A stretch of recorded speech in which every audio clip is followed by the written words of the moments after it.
बिस्मिल्लाहिर्रहमानिर्रहीम नहमदुहु व नुसल्ली अला रसूलिहिल करीम अम्मा बाद। काबिल सद एहतराम भाइयों, बुज़ुर्गों, दोस्तों, आज मैंने वज़ू के मुताल्लिक़ आप हज़रात के सामने चंद गुज़ारिशात पेश करनी है। वज़ू के अंदर कुछ चीज़ें फ़र्ज़ हैं, कुछ सुन्नत हैं, कुछ मुस्तहब्बात हैं।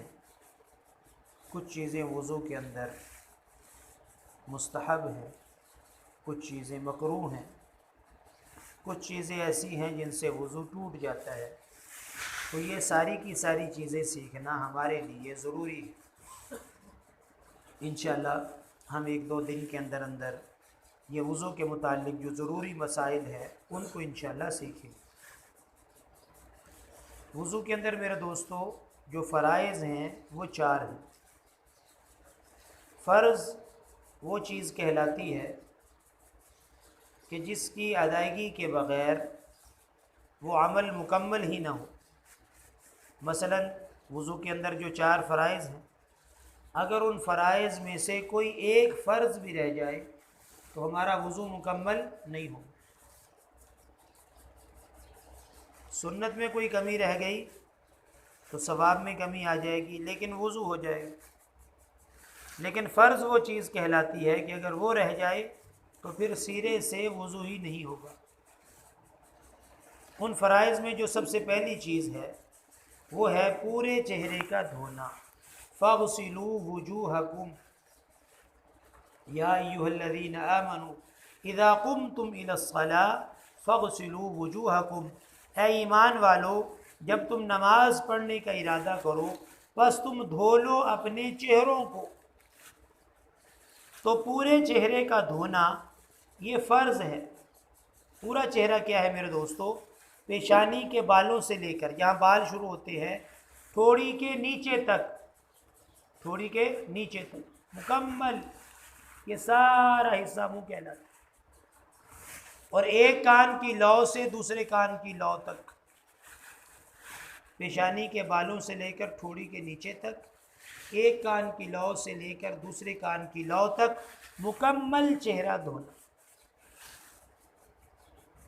फ़ग़सिलू वुजूहकुम, अपने चेहरों को धोवो।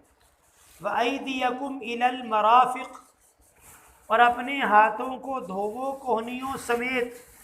ये कोहनी है, कोहनी समेत धोना है, तो ये कोहनी धोने के फ़र्ज़ में शामिल है।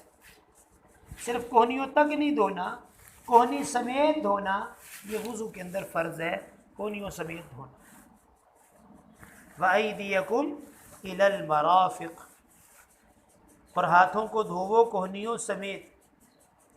वमसहू बिरुऊसिकुम, और अपने सरों का मसा करो, अपने सरों का मसा करो।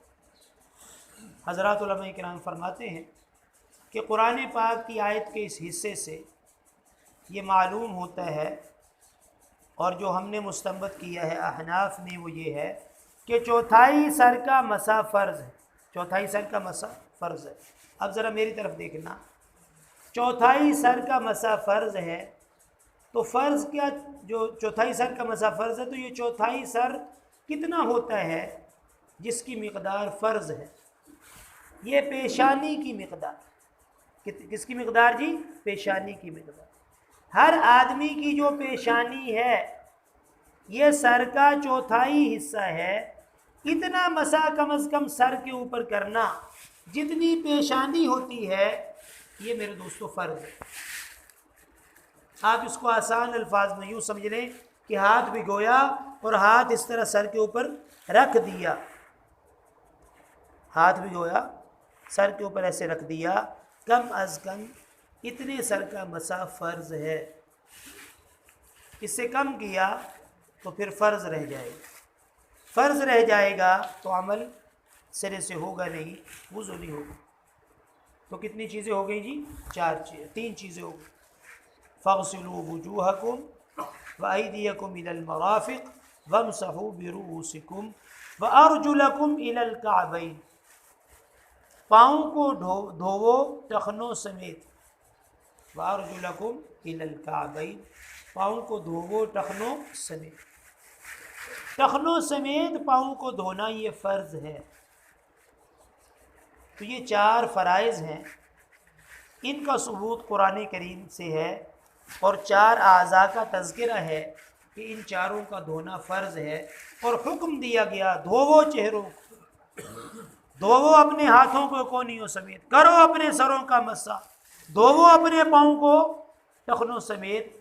तो ये हुक्म दिया जा रहा है फ़र्ज़ के दर्जे में, तो फ़र्ज़ कुरान करीम से साबित होता है। बाकी जो पूरा वज़ू का मसनून तरीक़ा कि हम पहले बिस्मिल्लाह शरीफ पढ़ते हैं, ऊंची जगह पे बैठते हैं, किबले की तरफ मुँह करते हैं, हाँ जी, फिर हाथों को धोते हैं, मिसवाक करते हैं, ये मेरे दोस्तों जो चीज़ें हैं ये अहादीस में इनका तज़किरा है। कुरान करीम में इजमाल है, तफसील अहादीस में नबी सल्लल्लाहु अलैहि वसल्लम से मनक़ूल है, उसका इंशाअल्लाह हम कल तज़किरा कर लें।